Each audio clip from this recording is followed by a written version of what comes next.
Biashara ya nafaka zote, vitu vyote vinavyozalishwa kutoka shambani, agricultural product, zote zina faida na zote zina hasara. Kwa kutia mkazo, zote zina faida sana na kuna hasara. Biashara yote yenye faida kubwa pia obviously inakuwa na hasara kubwa. Lakini kwenye biashara ya mazao kama ambao tuna experience na mwenyewe, kama mahindi, mchele, maharage, faida yake sana, hasara yake sana inapatikana kutoka shambani. Na maanisha kutoka kwenye chanzo cha hayo mazao. It's either ni mchele au ni maharage, hasara au faida itakuwa determined au tutaitambua kutokea shambani. Kwa nini shambani? Bei unayonunulia shambani au kuleta mjini kutoka kwenye source kwenda kwenye marketing area, pale ndio utajua kwamba mimi napata faida kiasi gani, napata hasara kiasi gani. Kwa mfano, mtu anayefanya biashara ya maharage akatoka akaenda kununulia kwenye soko, lete soko la mkoani, ili aje auze Dar es Salaam, na mtu mwingine atakayetoka Dar es Salaam, ambapo ndo soko tunalolitegemea, tuseme soko kubwa kwa Tanzania, Dar es Salaam, kutokana na wingi wa watu na mambo mengine ambayo yanapelekea kuonekana Dar es Salaam ni soko kubwa kwenye biashara ya nafaka ukilinganisha na mikoa mingine.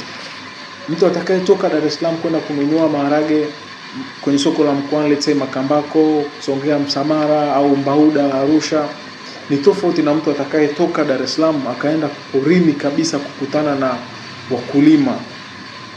Bei itakuwa tofauti. Aliyetoka kwa mkulima akaleta kwenye soko lile la mkoani anategemea apate faida, na atakayetoka pale kuja huku, maana yake ni nini? Unavozidi kwenda mbele ndio faida inavyozidi kuongezeka. Unavozidi kwenda mbele zaidi kwenye soko, kwenye source au kumtafuta mkulima wa hilo zao, ndio faida inavyoongezeka. Kwa hiyo kuanzia pale unapata bei ambayo unaweza kuja huku kutengeneza faida kubwa. Kwa hiyo faida ya mazao ya nafaka iko very open. Pale unaponunua tu utajua kabisa hapa naenda kupata faida kiasi gani, au kama ni hasara, sasa pale ndio inaanza kuwa determined. Kwa hiyo faida au hasara ya biashara ya mazao iko determined from the source pale unaponunua tu. Let's say kwa mfano umenunua maharage Arusha sokoni kwa shilingi 200,000, Dar es Salaam ni 250,000. Automatic ukitoa usafiri, unajua kabisa hapa faida yangu ni shilingi 20,000.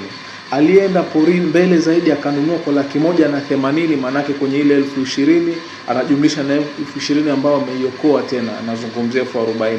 Atakayeweza kumove tena akaenda akakutana na mkulima kabisa yule, akamwacha dalali tena au mwingine, let's say atanunua kwa shilingi 160,000 au 150,000, maana yake anazidi kujizidishia faida kulinganisha na yule aliyotoka Dar es Salaam akaenda kununua mzigo sokoni pale, maana yake faida yake inashuka. Kwa zaidi unapo move kwenda kwenye source, toward the source, the more you increase your profit. Karibuni sana, tunatoa elimu bure kwa wateja wetu wa nafaka. Karibuni sana, piga simu 0655 301 388 kwa elimu zaidi ya mazao.